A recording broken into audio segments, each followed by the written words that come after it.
All right, once again, a little piece is letting us down. In this case, we're getting rid of the switch. My button here to turn off the lights when I've got the door open doesn't work. But sometimes if that's giving you trouble, or the dimmer, and you find that your lights are dimming on their own, and it may be your switch right here.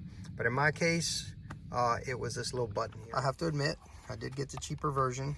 They are not that hard to replace. It's a plug and play. There are situations, sensors and other things where OEM is the way to go. All right, let's change it out. I'll show you real quick how it all works out. You first want to remove this little cover here, this little bezel. It just literally clips on. So very gently, you want to kind of pry it. And I say gently because these trucks now, if you've got one like mine, mine's an 06, they are getting old. And this plastic gets brittle. You just gently put your fingers there. It's very easy. And it just comes right on out. Now, once you got it loose, in my case, I've got some wires hooked up down here.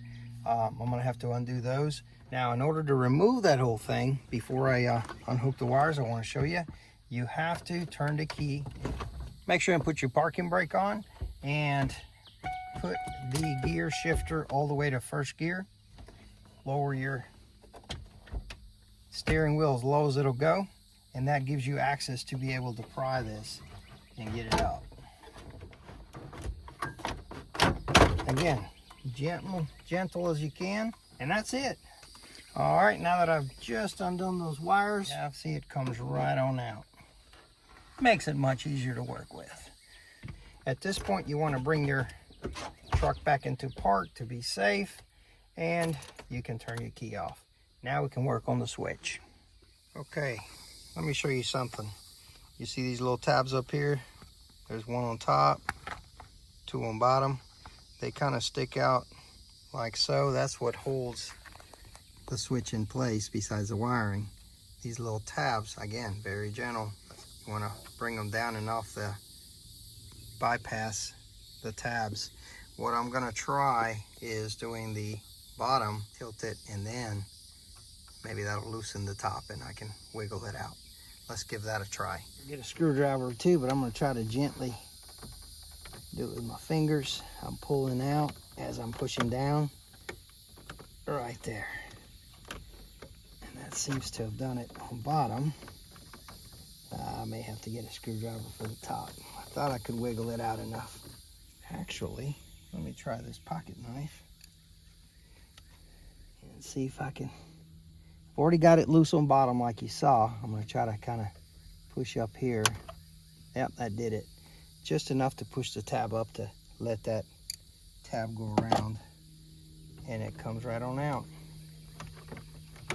And then, let me show you. To unplug, the plug goes one way because there's that tab to hold it, and you see that little piece down below, that's what holds it in place. So we're gonna have to push and squeeze and then pull up on that little tab. My hand's gonna be in the way, but let's give that a shot. So I'm squeezing with my finger here, and it just came out. Just came out right there. So let's plug in the new one. Nothing to be scared of if you get a cheap part. You can replace it as many times as you need to. Again, just be careful when you take these things out of the tabs. And the same when you put them back in. Make sure they're aligned and well in there. The tabs I'm talking about are these right here. This is what holds them in place. Or you can even widen them up to make them a little tighter. So they go into that plastic, and you can see there's a bunch all around. Anyway, let's plug that new switch up and see what we got. All right, just a matter of plugging it in the way that you unplugged it. Let's check it out. Already it seems to be working because the button is in and my lights are off. Let's push it and my lights are back on. Push it again and they're off, so it's working. I haven't clicked it all the way in because I wanted to test it. Let's check out our parking lights. Parking lights are on. Headlights, yep, Everything's working. All right, guys, there's the final product. These never lit up on the original either, so the same thing. But everything works, and my switch now works as it should. You can see that it's got a slight green tint. This is an aftermarket switch too. Same thing, it's kind of like a white green, whereas these are white. By the way, this is aftermarket as well, so you never know what you're gonna get. I kind of don't mind it because now these switches are even. They're both green, which kind of matches the odometer green, and it also matches the radio green. So now match this kind of green, and then this white still goes well with the background lights of the other components. All right, guys, this whole thing, just to give you an estimate, takes about 5 minutes, 10 minutes tops.